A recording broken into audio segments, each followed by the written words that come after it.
historia del mundo angélico es la historia de la creación, prueba y caída de los ángeles que Dios ha creado.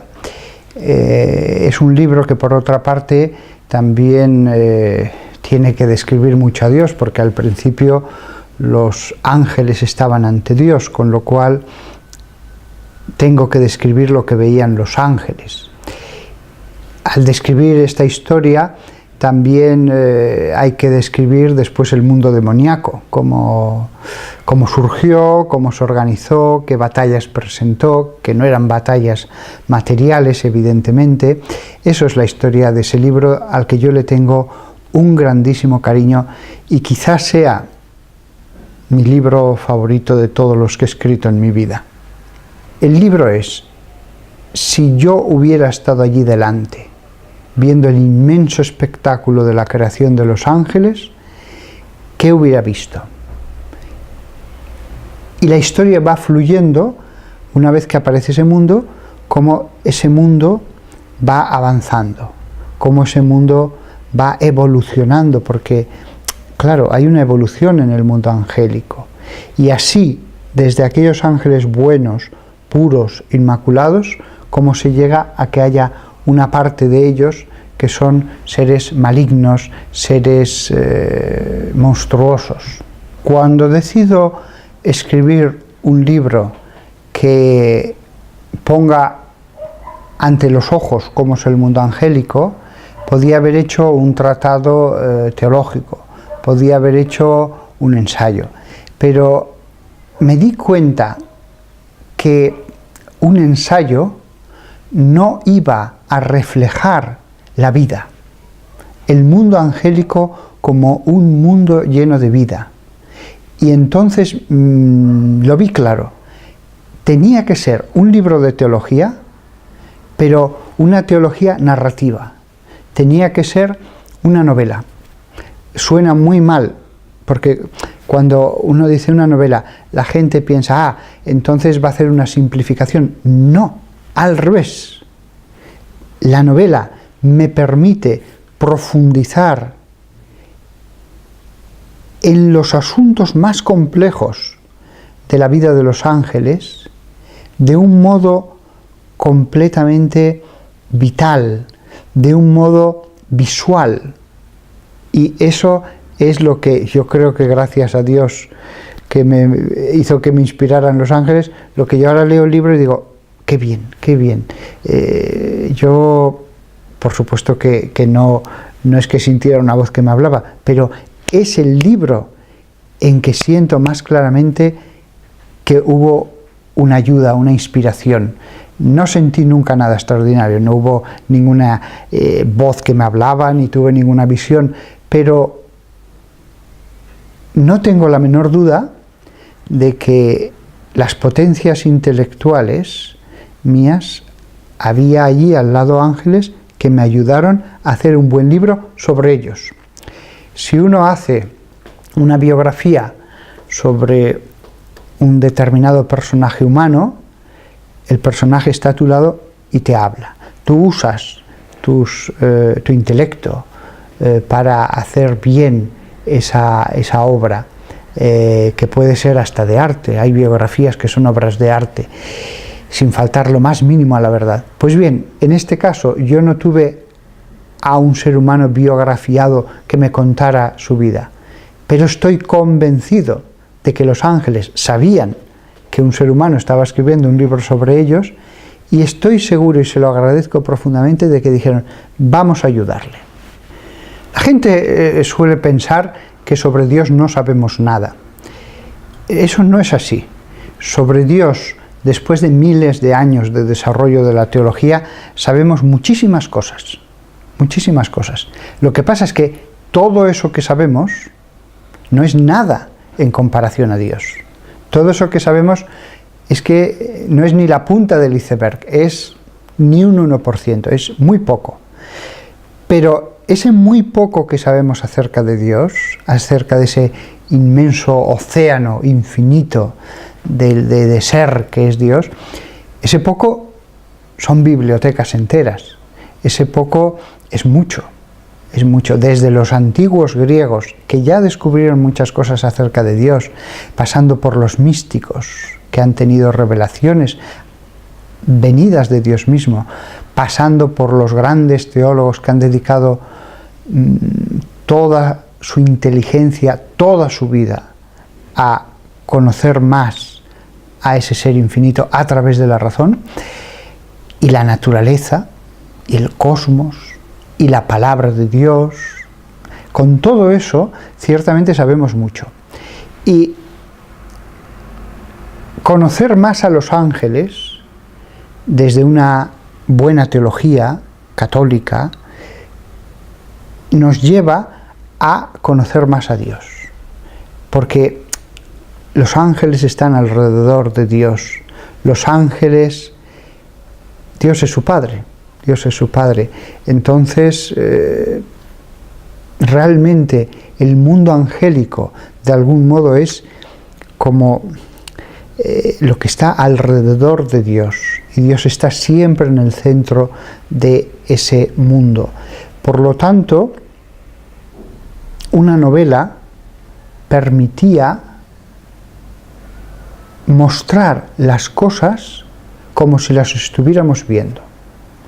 Mostrar las cosas no estáticas, no como un cuadro fijo, no como una descripción, sino como lo que es vida. La vida de Dios que se desborda en la creación de esos seres vivientes que son los ángeles, variados, multiformes, formando una sociedad. Yo lo veo claro. Cuando Dios decide revelarse a sí mismo, no escribe un ensayo de teología.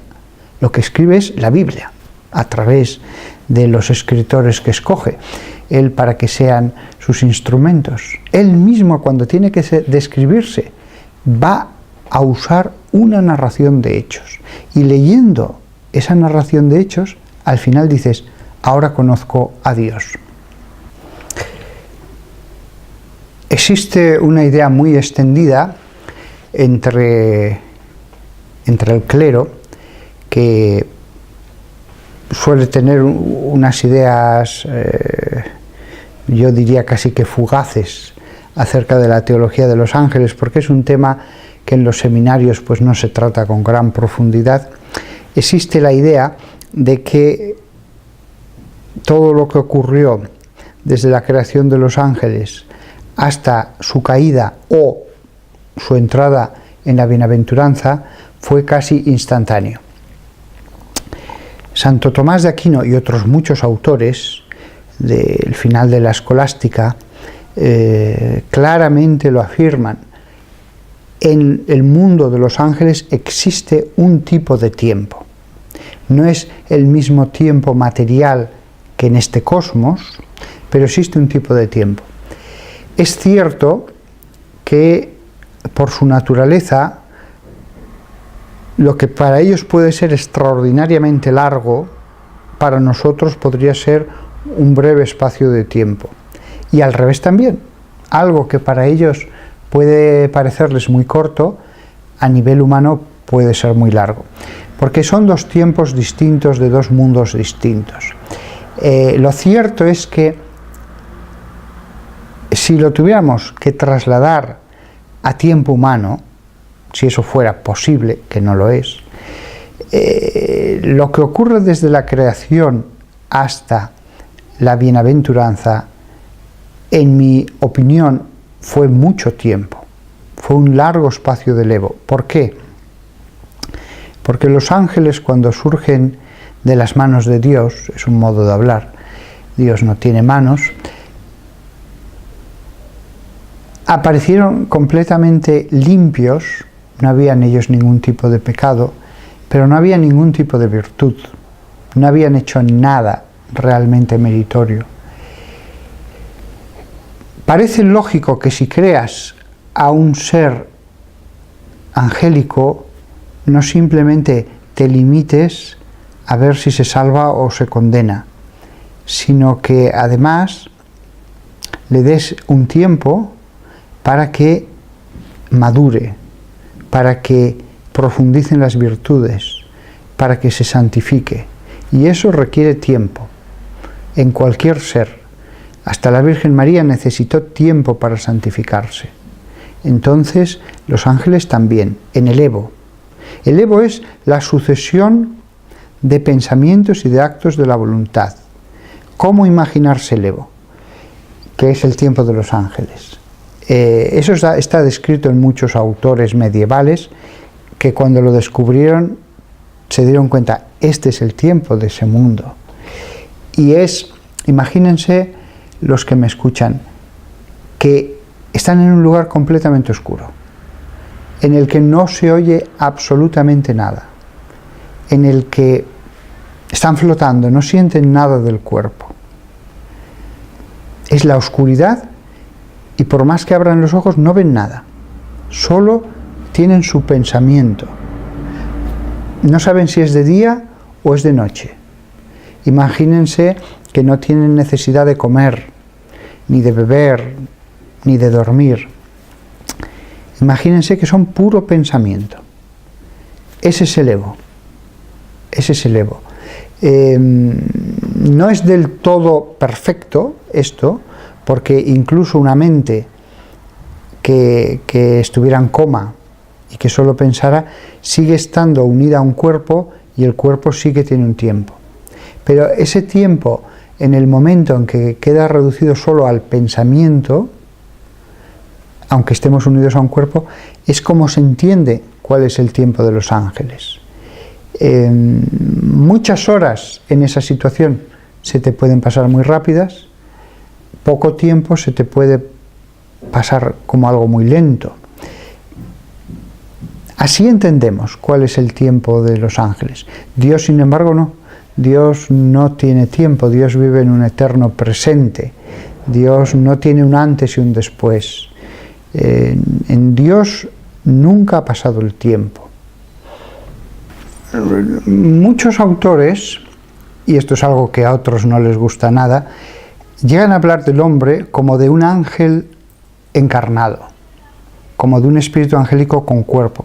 Esa expresión me gusta mucho. Es cierto que el espíritu de un ángel es sustancialmente distinto al alma humana. Incluso nosotros sin cuerpo somos de otra especie. Lo nuestro es estar en un cuerpo, ser un cuerpo, que nuestro espíritu informe un cuerpo. Sin embargo, la expresión, aunque hay que tomarla solo como una comparación, es muy afortunada, porque realmente si cerramos los ojos, si no pensamos en nada material, somos pensamiento.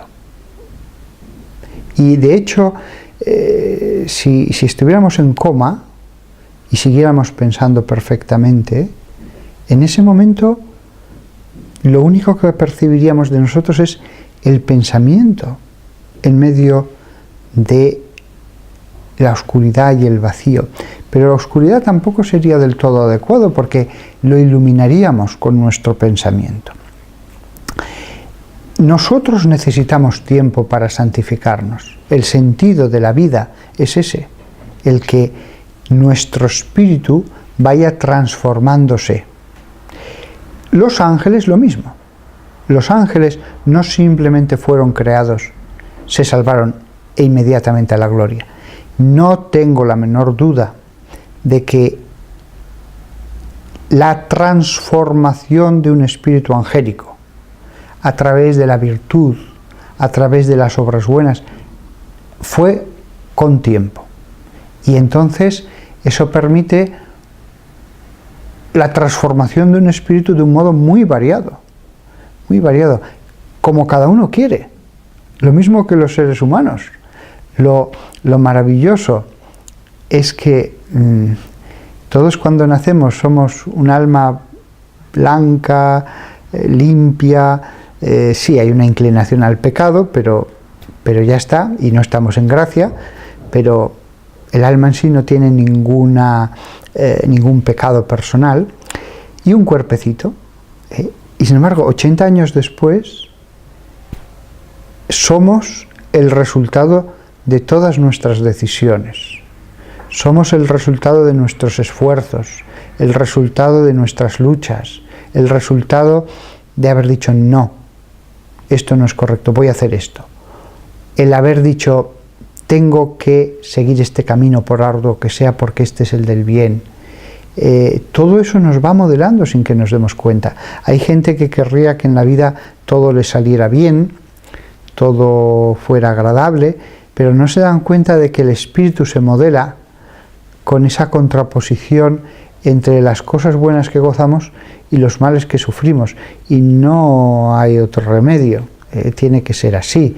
Los hombres, aunque no hubieran caído, aunque hubieran vivido en gracia de Dios desde la creación, se hubieran tenido que esforzar para santificarse.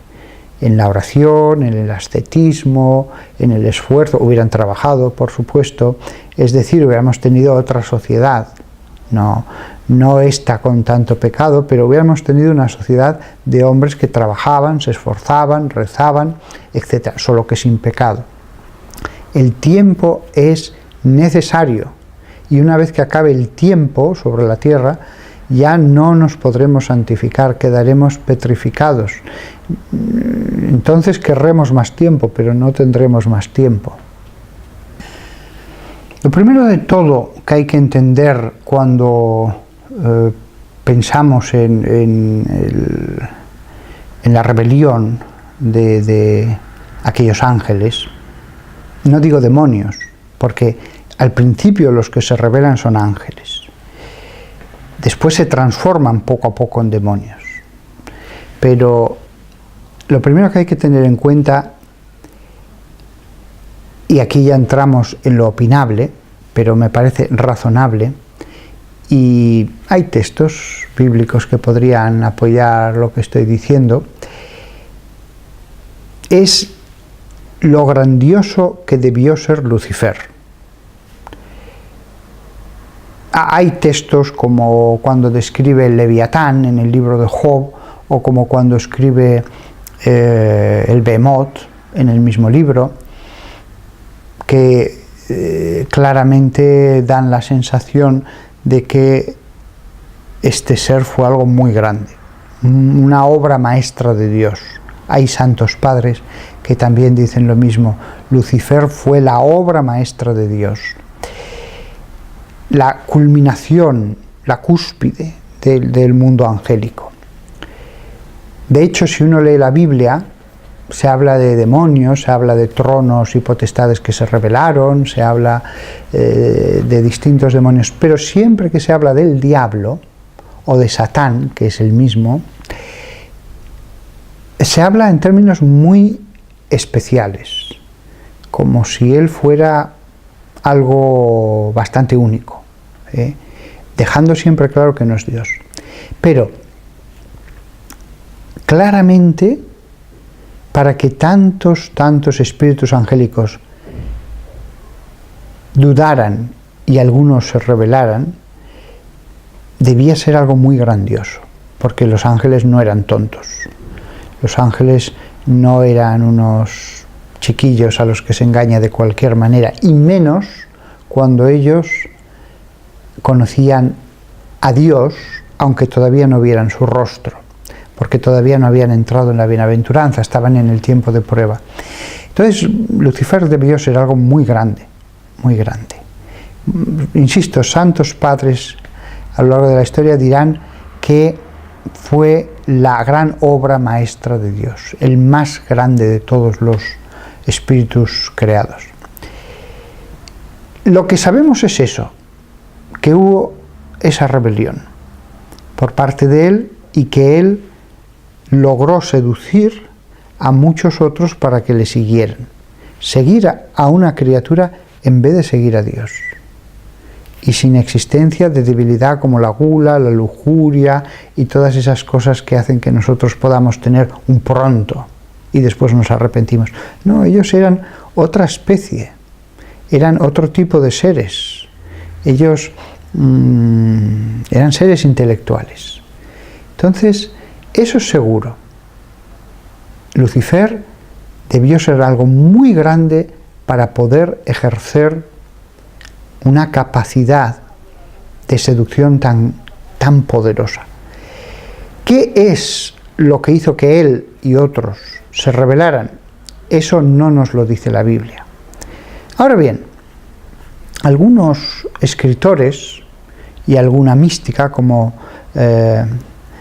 Sor María Ágreda de Jesús, una virgen concepcionista, franciscana concepcionista del siglo XVII, ella dice algo que es posible, y es que Dios les dijo que se iba a encarnar en el futuro y que eso les costó mucho aceptarlo. Esa idea me parece apasionante. No es de fe, no está dicha en la Biblia, pero es un ejemplo de cómo pudo ser la prueba de Dios y de por qué se rebelaron. ¿Pudo ser de otras maneras? Sí, pudo bastar simplemente el deseo de una autonomía, la soberbia. Pudo ser otra orden o algún aspecto de Dios que ellos de ningún modo comprendieron y les llevó a rebelarse. Caben posibilidades, pero todas las posibilidades en el fondo se reducen a muy pocas cosas. Soberbia, dificultad de obedecer, dificultad de someter la propia razón a lo que dice alguien que sabes que es tu Padre, que es bueno y que es todopoderoso y que no puede equivocarse. En el cielo sabremos realmente en qué consistió la prueba de los ángeles, pero esta idea es bellísima, la idea de que Dios antes de la creación del mundo les dijera: yo me voy a encarnar, y ellos no quisieran doblar la rodilla ante un Dios encarnado. Me parece una idea de una poesía, de una belleza, y teológicamente no hay ningún problema. Además, no es que esto se nos haya ocurrido.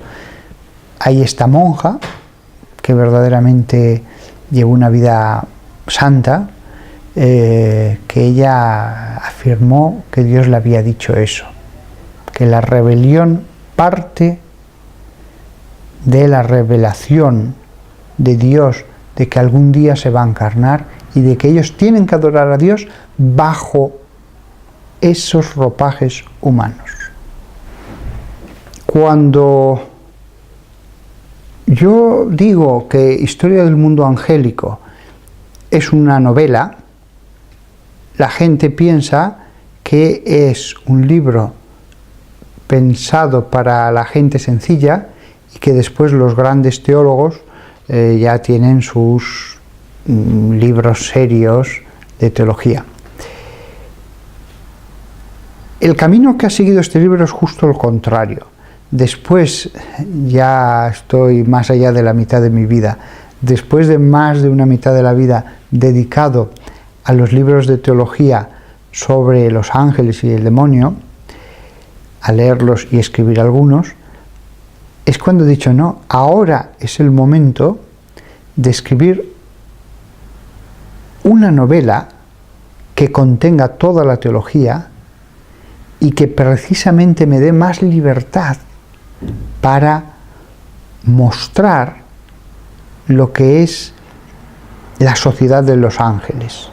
Con lo cual, este libro lo podrá leer la gente sencilla, pero lo leerá con mucho más provecho los que saben teología e incluso los expertos. Y los grandes expertos en angelología y demonología, desde luego, esos van a ser los que más lo van a poder aprovechar.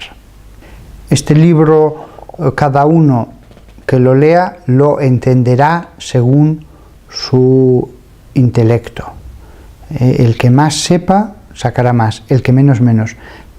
Todo el mundo, a poco que sea un lector normal de novelas, lo va a disfrutar y va a comprender lo que allí se dice. Será el que más conozca todo lo que se ha dicho en la teología acerca de los ángeles, el que más va a poderse dar cuenta de que está en los detalles el conocimiento. Lo mismo que Dios muestra su grandeza en los pequeños detalles, aunque sea las patitas de un pequeño escarabajo que va por el suelo. Cuando uno estudia una patita, dice, increíble, qué cosa tan optimizada, tan perfecta. La grandeza de Dios se ve a veces en los detalles. En los escritores, a un nivel infinitamente menor, el conocimiento de una materia se ve en los detalles. Los pequeños detalles son los que muestran el trabajo de orfebre, de ir limando las pequeñas cosas hasta que salen exactas. Por eso esta obra, cuando me la han traducido a algún otro idioma, como ya ha sucedido, yo les he dicho a los traductores, por favor, sed lo más literales que podáis. Sed lo más literales que podáis, porque yo puedo revisar un poco la traducción, por ejemplo, al portugués cuando salió, pero creo que ahora se está traduciendo, si no me equivoco, al eslovaco, no, al croata. Pues allí no entiendo croata y tengo que fiarme. Pero algo parecido no es lo que yo he dicho, porque el teólogo lo que hace es, a veces al hacer una frase, hay que medirla, pesarla, matizarla, limarla un poco de aquí, cambiarle una pieza, y cuando ya la tienes hecha dices, sí, esta palabra es correcta, pero no me acaba de entusiasmar, debería haber otra, y al final encuentras otra palabra que expresa de un modo mucho más exacto lo que realmente es en el mundo angélico. Si el mismo autor a veces tiene que estar pensando qué palabra va a poner en un predicado o qué adjetivo debe poner junto a un sustantivo, y a veces se requiere tiempo, y a veces uno dice, voy a leer un poco esto o lo otro antes de decidirme, aquí uno ve la dificultad que tiene una traducción cuando es este tema de teología, cuando es un tema tan complicado como es describir la vida interna de la sociedad angélica. No es lo mismo decir, el hombre vestido de azul se sentó en el sillón. Eso no tiene mayor misterio traducirlo. Pero cuando yo describo a Dios como un océano infinito de ser y empiezo a internarme en esa descripción, cualquier pequeño cambio por palabras similares, no exactas, puede llevar a un error, claro. En mis libros siempre lo he dicho. Yo doy las razones cuando me las pregunta alguien, ¿por qué he afirmado algo? Y si las razones convencen, creedlo. Si no os convencen, no lo creáis. Si alguien me da otras razones que digo, pues es verdad, aquí he cometido un fallo en este silogismo, en este razonamiento, yo seré el primero en decir esto hay que cambiarlo. Lo que pasa es que con el mundo de la angeología y también el de la demonología ocurre una cosa muy curiosa, y es que es como las matemáticas. O sea, el que está haciendo matemáticas como profesor en una universidad toda la vida, puede no ocurrírsele la solución a un determinado problema, pero sabe que sus razonamientos, los pasos que ha dado, los resultados parciales que va consiguiendo son verdaderos. ¿Por qué? Pues mira, esto. Es muy difícil que a un matemático profesional, insisto, un profesor de universidad de alta matemática, cometa errores. Puede no saber cómo resolver algo, eso sí, y decir, pues no lo sé, pero no va a cometer errores normalmente. Cuando alguien se ha dedicado toda la vida a este tema, hay muchas cosas que dirá, esto no lo sé, no tengo ni idea de cómo se explica esto o lo otro. Pero, en principio, toda la construcción teológica de ese mundo angélico es lógica, es completamente lógica. Hasta lo podría hacer alguien sin fe. Simplemente es tomar una serie de conceptos e irlos combinando con las reglas de la lógica, no unas reglas especiales. Entonces, es cierto que la angeología se puede desarrollar más. No es cierto de sabemos solo 4 cosas y ya está. No. Podemos llegar muy lejos, aunque sabemos que en ciertas operaciones el resultado no es como en las matemáticas 489,727. Por ejemplo, en la matemática difusa, el resultado correcto, el resultado auténtico, e incluso podría decir preciso, es un resultado difuso. El resultado preciso es determinar el campo difuso al que se llega después de una serie de ecuaciones, de combinaciones de operaciones muy complejas, para lograr justamente eso. Que sí, es difuso, pero te permite llegar a un campo que no podrías llegar si quieres la concreción de otro tipo de operaciones. Lo mismo pasa con la angeología. Podemos llegar lejos en el conocimiento de ese mundo, pero aceptando que hay momentos de nuestro pensar sobre ese mundo en que hay bifurcaciones, o 3 caminos, o 4, y que hay que escoger. Puedes desarrollar la angeología siguiendo esos 4 caminos, a veces es posible, a veces hay 5 caminos, pero te das cuenta de que el razonable es 1 o es 2. Y en ese sentido es posible hacer una angeología reconociendo que los resultados no son los mismos que en la matemática tradicional, en que hay aquí una cifra precisa y aquí otra y aquí otra. La teología es una ciencia. La teología es conocimiento verdadero acerca de cosas que son invisibles de la fe, del mundo celestial, etc.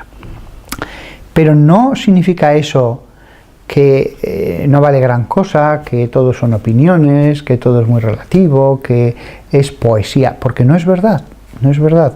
Es una auténtica y verdadera ciencia. Y cuando uno o 100 teólogos dedican años y años a profundizar en un determinado aspecto de la teología, es curioso cómo las grandes mentes dicen, esta es la verdad, aunque esa verdad pueda ser un resultado propio de la teología, con conceptos, Hay veces que hay resultados en la química o en la física que no son un número, que son una ecuación compleja y a veces muy larga. En la teología a veces el resultado de investigar un mundo invisible, angélico, puede ser un libro entero, porque eso no lo puedes resumir en 10 frases. Sustituyes los números por conceptos, pero la misma inteligencia de grandes hombres que se podría dedicar a la física, a la química o a las matemáticas, se dedica a saber cómo puede ser el mundo angélico. Eso hoy día, en el siglo XXI, gracias a Dios, lo tenemos. Y eso es lo que yo intento modestamente en el libro Historia del Mundo Angélico. Modestamente y orgullosamente, porque yo ahora lo veo y digo, este libro es el resultado de toda mi vida pensando sobre este tema. Y entonces, lo que decía antes, cuando un profesor está toda la vida dedicado a las matemáticas, puede no saber muchas cosas, pero no es tan fácil que se equivoque. Yo, acerca del mundo angélico, desconozco, infinidad de cosas, pero hay muchas cosas de las que estoy completamente seguro. Completamente seguro. ¿Por qué? Dios es inteligencia y Dios nos ha dado inteligencia. Cuando yo estoy pensando, estoy ejercitando una participación de la inteligencia divina. Es como si Dios dijera: conocedme, conoced a las criaturas que yo he creado. Y es un placer el conocimiento. No es de extrañar que haya habido hombres que hayan dedicado toda su vida a eso. El Papa Benedicto XVI lo decía, que resulta comprensible cómo hay hombres que dedican toda su vida a la teología. Porque en el mundo hay muchos placeres. Hay placeres en el comer, hay placeres en la bebida. A mí no me gusta nada el alcohol, pero entiendo que haya gente que le guste eso. Está el placer del sexo, está el placer del viajar, el placer de tantas cosas físicas que hay en el mundo, corporales, etc. Pero todos esos placeres a mí se me hacen muy poca cosa, lo digo honestamente, frente al placer de uno poderse sumergir como un pez, con su inteligencia, en el mundo angélico. Es que yo transmito en este libro el placer que he sentido sumergiéndome entre las miriadas de ángeles. No lo puedo comparar a lo bien que me lo haya pasado visitando países, visitando mares, incluso montañas preciosas, selvas.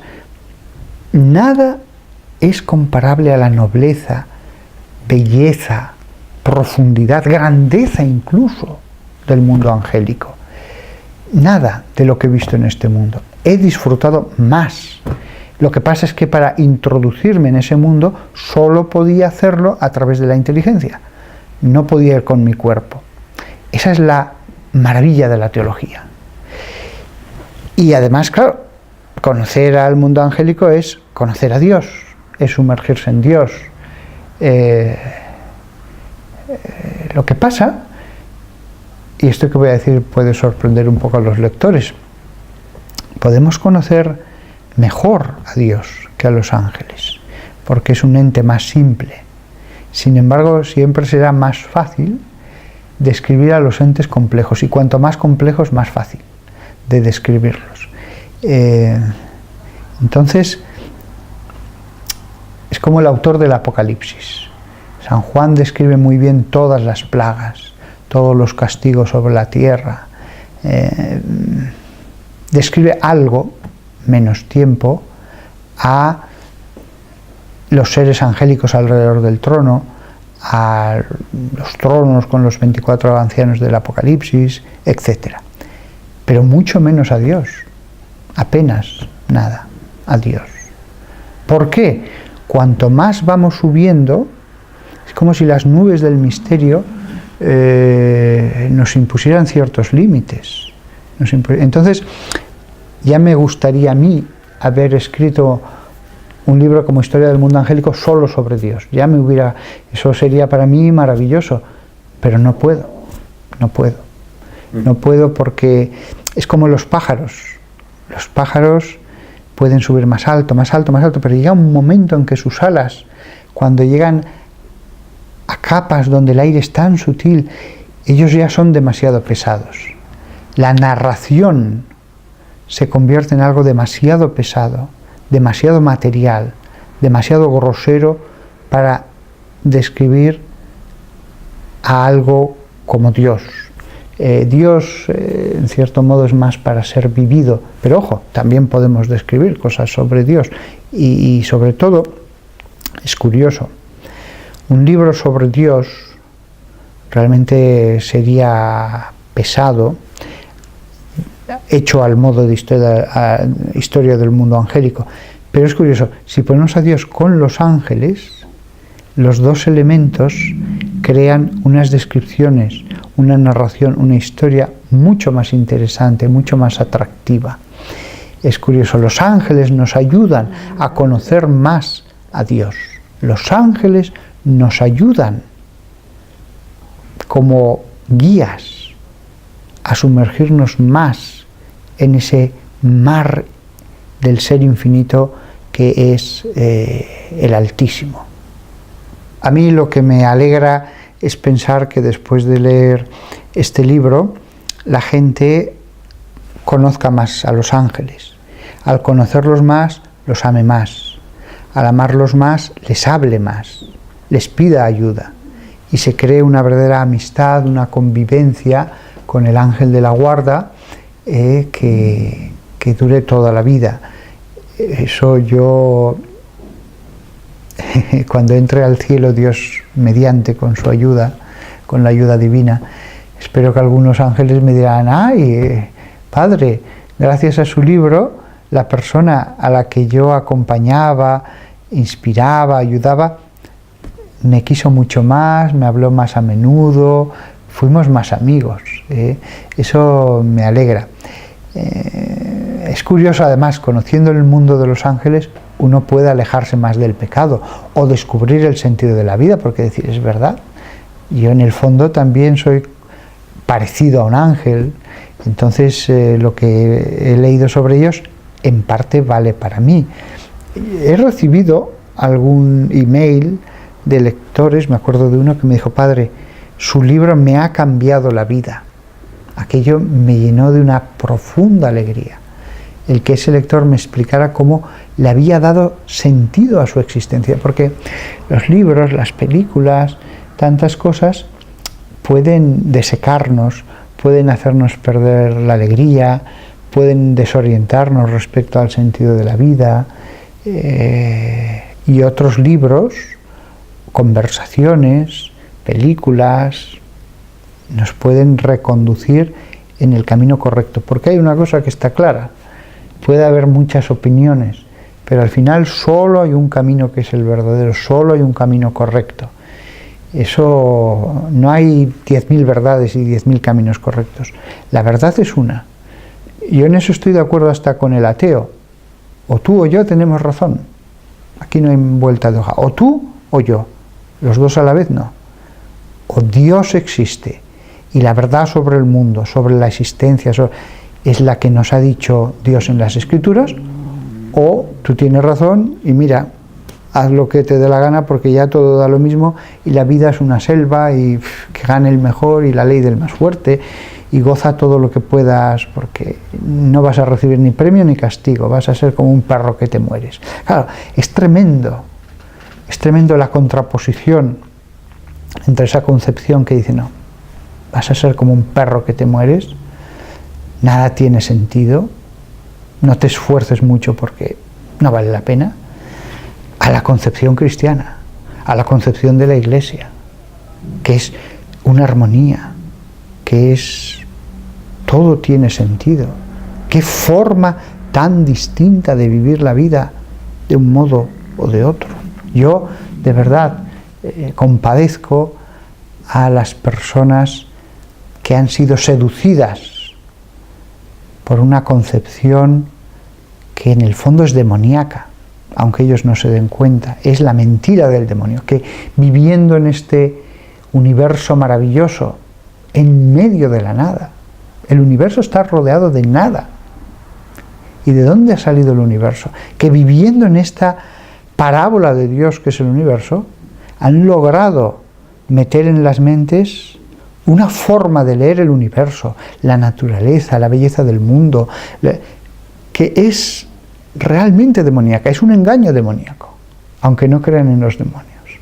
Aquí sí que ocurre lo que yo digo en el libro, como la luna colocada de un modo determinado y tú a una determinada distancia puede ocultar el sol entero. Como tú puedes vivir en tinieblas aunque exista el sol.